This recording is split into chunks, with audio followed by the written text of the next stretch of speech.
Highway के ऊपर एक कार दौड़ रही थी और उस कार के अंदर 3 लड़के और 2 लड़कियां थी और उन 3 लड़कों में से एक लड़के ने उस लड़की के शरीर के अलग अलग हिस्सों को टच करना शुरू कर दिया और जैसे ही उस लड़के ने उसको टच करना शुरू किया तो उस लड़की को गुस्सा आता है और लड़की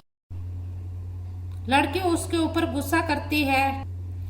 वो लड़की कहती है उसे कि तुमने एक बार तो मुझे टच कर दिया है, अगर तुमने दोबारा मुझे टच कर दिया तो ये ठीक नहीं होगी, मैं चीखूंगी और चिल्लाऊंगी, शोर मचाऊंगी। और वह लड़का अपनी हरकतों से बाज नहीं आ रहा था। वह लड़का बार बार इसी तरह से उस लड़की को टच कर रहा था। फिर लड़की जोर जोर से चीखती है, चिल्लाती है, तो इस बीच भी वह लड़का शांत नहीं होता है।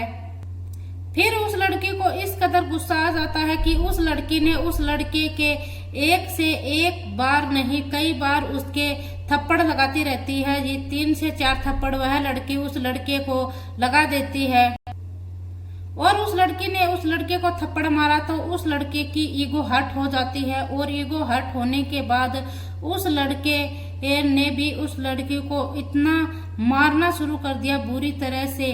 और जब वह उस कार की रफ्तार तेज थी पहले, जब उस लड़के ने उस लड़की को मारना शुरू किया तो उस कार की रफ्तार भी धीमी हो जाती है और जो गाड़ी में बाकी लोग बैठे हुए थे वह पूछने लग जाते हैं कि यह सब क्या हो रहा है और वह पूछते हैं कि तुम्हें क्या होगा, तुम यह सब क्यों कर रहे हो। तो वह लड़का उन सब की कुछ भी सुनाई नहीं करता है और इतने में वह गाड़ी की खिड़की खोलता है और खिड़की खोलकर उस लड़की को वह लात मारता है और लात मारकर उस लड़की को गाड़ी से नीचे गिरा देता है। और यहाँ पर यह हाईवे रोड थी और जैसे ही खिड़की खुलकर लड़की नीचे गिरती है और फिर खिड़की बंद हो जाती है और गाड़ी आगे निकल जाती है और जैसे ही उस गाड़ी के पीछे और वाहन आ रहा था उसकी चपेट में आकर लड़की गंभीर रूप से घायल हो जाती है।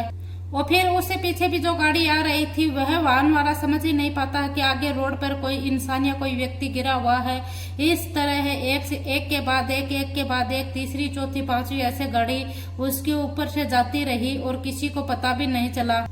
और फिर उस लड़की की हालत इस कदर हो जाती है कि उसको पहचानना बहुत मुश्किल हो जाता है कि आखिरकार यह लाश किसकी है। और आखिरकार कातिल भी पकड़े जाते हैं और इस पूरी घटना की सच्चाई भी सामने आती है। सभी कातिल पकड़े जाते हैं और इस लड़की का भी पता चलता है कि यह लड़की कौन है, कहां से आई है। और इस कहानी के माध्यम से हम जानेंगे कि यह लड़की आखिरकार इस रोड पर, हाईवे रोड पर कैसे पहुंची और इस लड़की को गाड़ी से धक्का क्यों मारा और यह गाड़ी में क्या करने के लिए आई थी, गाड़ी में धक्के मारने की वजह क्या थी और रोड पर गिराने की वजह क्या थी इसकी। आखिरकार इन सब को जानने के लिए हम आज की इस कहानी को विस्तार से देखते हैं, यही समझने की और यही जानने की कोशिश करते हैं। नमस्कार, राधे राधे, जय श्री कृष्णा, मैं पूजा। आज की जो सच्ची घटना है यह उत्तर प्रदेश के जिला बुलंदशहर का ही एक खुर्जा कोतवाली है और खुर्जा कोतवाली में ही एक मंदिर है जो देवी मंदिर के रूप में प्रसिद्ध है। 7 मई की सुबह लगभग 7:30 बजे आसपास का समय था और इसमें यहाँ एक गाड़ी है और वह गाड़ी एक धीमी रफ्तार में चल रही है और फिर इस गाड़ी की खिड़की खुलती है। खिड़की खुलने के बाद इसमें से एक लड़की उतरती है और लड़की उतरते ही वहां जोर जोर से रोने और चीखने और चिल्लाने लग जाती है। और वह लड़की चीख रही थी, चिल्ला रही थी तो वहां आसपास के जो दुकानदार थे, राहगीरी थे और जो वाहन चालक थे वह सब उस लड़की को देखकर वहां रुक जाते हैं कि आखिरकार यह लड़की क्यों चीख रही है, क्यों चिल्ला रही है। वह रुक जाते हैं और फिर वह गाड़ी वाले थे वह उस लड़की को लपकने की कोशिश करते हैं, उसे वापस अपनी गाड़ी में बैठाने की कोशिश करते हैं। लेकिन जैसे ही उन्होंने वहां पर भीड़ देखी तो वह भीड़ को देखकर वहां से एक गाड़ी को लेकर भाग जाते हैं, आगे निकल जाते हैं और वह तो चले जाते हैं। लेकिन लड़की बुरी तरह से डरी हुई थी और रो रो कर उसका बुरा हाल था। और फिर आसपास के दुकान वाले उस लड़के को बैठाते हैं, पानी पिलाते हैं, फिर उससे पूछते हैं कि तुम क्यों रो रही हो। फिर वह लड़की कहती है कि मेरे साथ बहुत गलत हुआ है, बहुत भयंकर गलत हुआ है।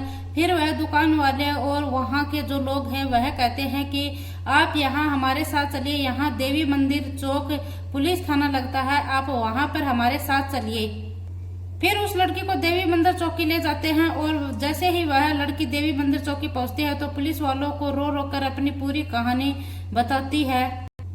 और यहाँ मामला बड़ा था, मामला तो बड़े अधिकारियों तक पहुँचने वाला था। फिर उस चौकी इंचार्ज ने कहा कि आपको उस अधिकारी के पास चलना चाहिए, आपको अपनी पूरी कहानी वहीं पर बतानी है। फिर जो नगर कोतवाल होते हैं खुर्जा के, उस नगर कोतवाल के पास उस लड़की को ले जाया जाता है। फिर पुलिस वालों ने यह सब जानने के लिए पहले तो इस लड़की की एफआईआर दर्ज करी और पुलिस वालों ने यह कोशिश की कि यह लड़की सच बोल रही है, झूठ बोल रही है, यह सब की यहाँ से एफआईआर दर्ज करने के बाद इस लड़की की जांच पड़ताल करने के बाद सारी जांचें शुरू करने पर पुलिस वालों ने जांचें शुरू कर दी। फिर इस सब में एक चौंकाने वाली बात सामने आती है कि ग्रेटर नोएडा के किया सेल्टोस गाड़ी होती है और गाड़ी का मालिक अमित होता है और उसका एक साथी होता है संदीप। संदीप मूल रूप से तो हाथरस का रहने वाला होता है, लेकिन वह कुछ समय से वह ग्रेटर नोएडा के सूरजपुर इलाके में रहता है। इन दोनों ने 6 मई के शाम के 5:30-6 बजे के आसपास का समय हो रहा था, 2 लड़कियों से नौकरी दिलाने का वादा किया। इन्होंने कहा कि तुम्हारी किसी से मुलाकात करवाएंगे और तुम दोनों हमें मिल जाना। इसमें एक लड़की तो बिहार के दरभंगा की रहने वाली होती है और दूसरी उत्तर प्रदेश के प्रतापगढ़ की रहने वाली है। फिर इन लड़कों ने इन दोनों लड़कियों को अपनी गाड़ी में बैठाया और गाड़ी में बैठाने के बाद चल पड़ते हैं, कुछ बातें शुरू कर देते हैं और वह उन लड़कियों को कहते हैं कि तुमको कोई एतराज नहीं हो तो हम बियर खरीद सकते हैं क्या, बियर पी सकते हैं क्या। तो वह लड़की कहती है कि हमें कोई एतराज नहीं है, आप ले सकते हो। और फिर वहां से एक दुकान से बियर लिए जाते हैं और बियर लेने के बाद वह उन दोनों लड़कियों के साथ आगे बढ़ जाते हैं और आगे चलने लगते हैं। फिर इनका पहले से ही इरादा बन रहा था कि हम कहीं लॉन्ग ड्राइवर पे चलते हैं और वह नोएडा से लखनऊ की तरफ जाना चाहते थे। वह बोले कि कुछ दूर जाएंगे फिर वापस लौट के आ जाएंगे और वह बियर लेते हैं और बियर लेने के बाद वह उसको कुछ पीने के बाद उनका इरादा बदल जाता है। वह नोएडा से लखनऊ जाने की बजाय वह गाजियाबाद की ओर चलने लगते हैं और वह अब कुछ ही दूर निकले थे और कुछ दूरी पर निकलने के बाद उन्हें एक लड़का और मिल जाता है जो न्यू विकास कॉलोनी का गाजियाबाद का रहने वाला होता है, गौरव, जिसका नाम होता है गौरव, अमित और संदीप। यह तीनों आपस में दोस्त भी होते हैं और यह आपस में रिश्तेदार भी होते हैं और मिलकर वह प्रॉपर्टी का काम भी करते हैं और वैसे भी यह अपना अपना काम करते हैं। और यह तीनों जैसे ही लड़कियों के साथ बैठे हुए होते हैं तो यह पहले तो अपने शराब वगैरह बियर वगैरह पीते हैं। फिर यह जो दोनों लड़कियां हैं यह अपने आप को असहज महसूस करने लगती हैं और अब जैसे जैसे इसको मौका मिल रहा था यह वैसे वैसे ही इन लड़कियों के साथ बदतमीजी करना शुरू कर देते हैं। और फिर लड़कियों ने इन दोनों का विरोध किया, लेकिन इन दोनों लड़कियों के साथ बारी बारी से बलात्कार किया जाता है।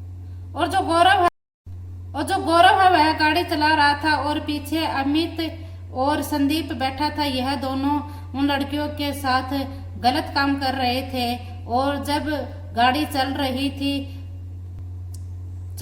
नोएडा और नोएडा से गाजियाबाद से बागपत होते हुए मेरठ की तरफ पहुंच जाते हैं।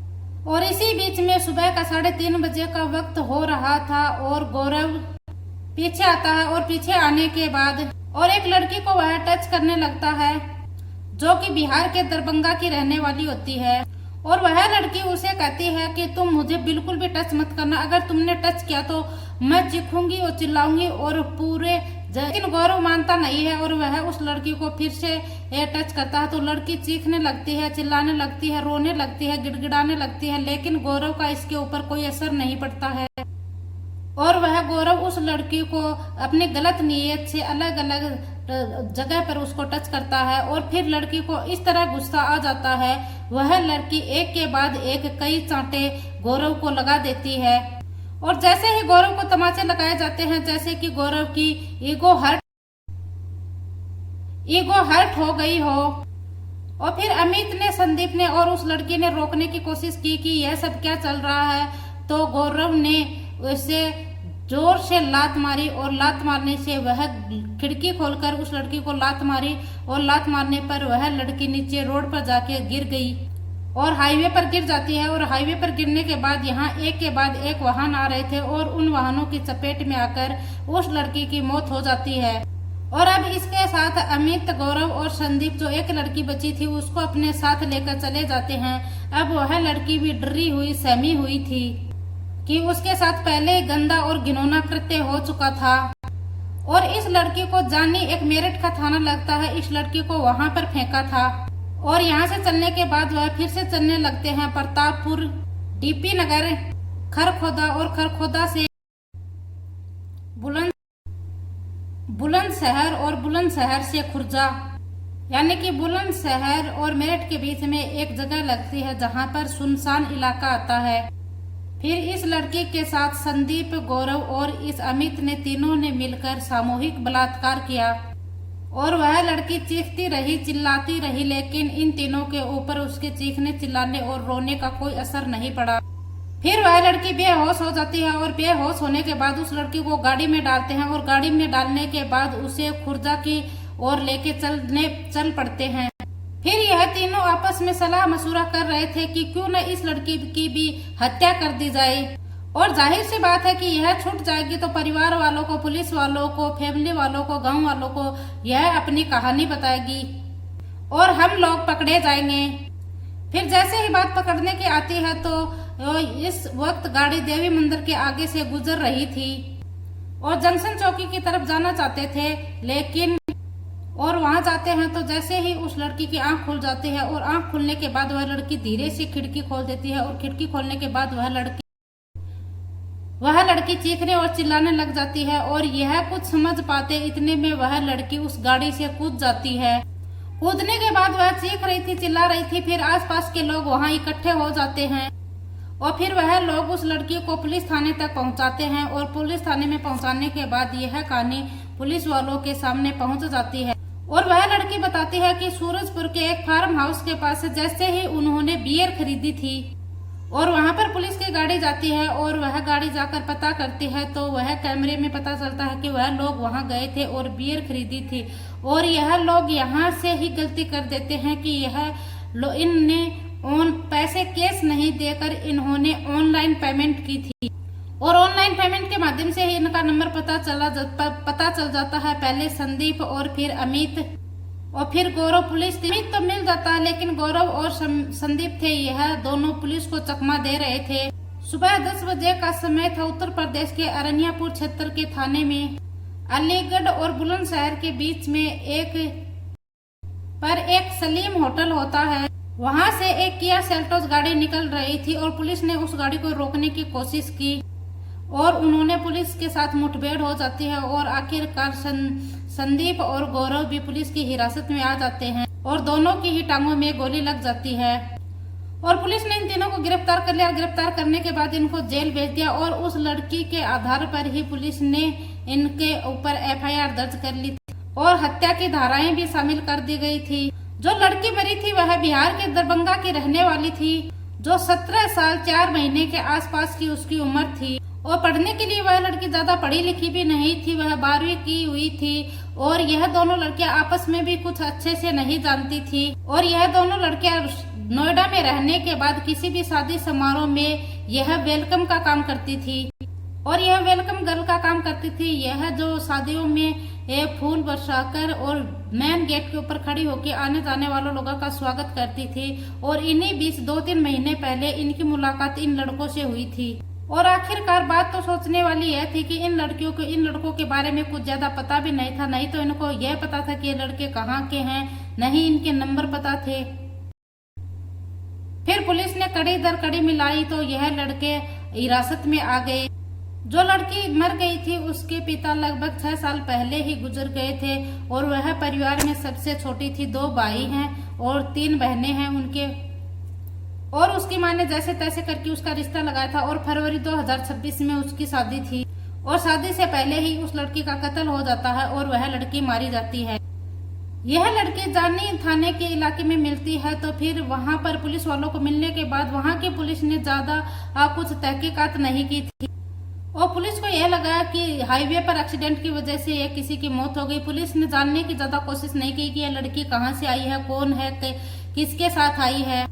और फिर जब खुर्जा पुलिस ने कड़ी दर कड़ी मिलाने की, बुलंदशहर पुलिस ने कड़ी दर कड़ी मिलाने की कोशिश की है, तो यह सब मामला निकलकर सामने आता है और फिर पता चलता है कि 6 जिलों में 170 किलोमीटर तक यह गाड़ी चलती रहती है, घूमती रहती है और लड़कियों के साथ गैंगरेप जैसी घटना होती चली जाती है। पुलिस की कोशिश तो है कि इन आरोपियों को कम से कम समय में बड़ी से बड़ी सजा मिले और जो लड़की बची थी वह, उसके घर वाले इतने डरे हुए, सहमे हुए हैं, उनको पता नहीं कब वह बैकफुट पर आ जाएं और यह लड़के आसानी से छूट जाएं, क्योंकि हमारे देश का जो कानून है वह बहुत ही लचीला है और लचीले कानून का होने की वजह से कोई ना कोई फायदा उठा ही लेता है। और दोस्तों, इस पूरी घटना सुनाने का उद्देश्य किसी को ठेस पहुंचाना नहीं है, किसी को परेशान करना नहीं है, बल्कि आपको जागरूक करना है। आप हर समय सचेत रहें और ऐसी ही और वीडियो देखने के लिए हमारे चैनल को सब्सक्राइब करें। वीडियो पसंद आए तो वीडियो को लाइक करें। जय हिंद, जय भारत।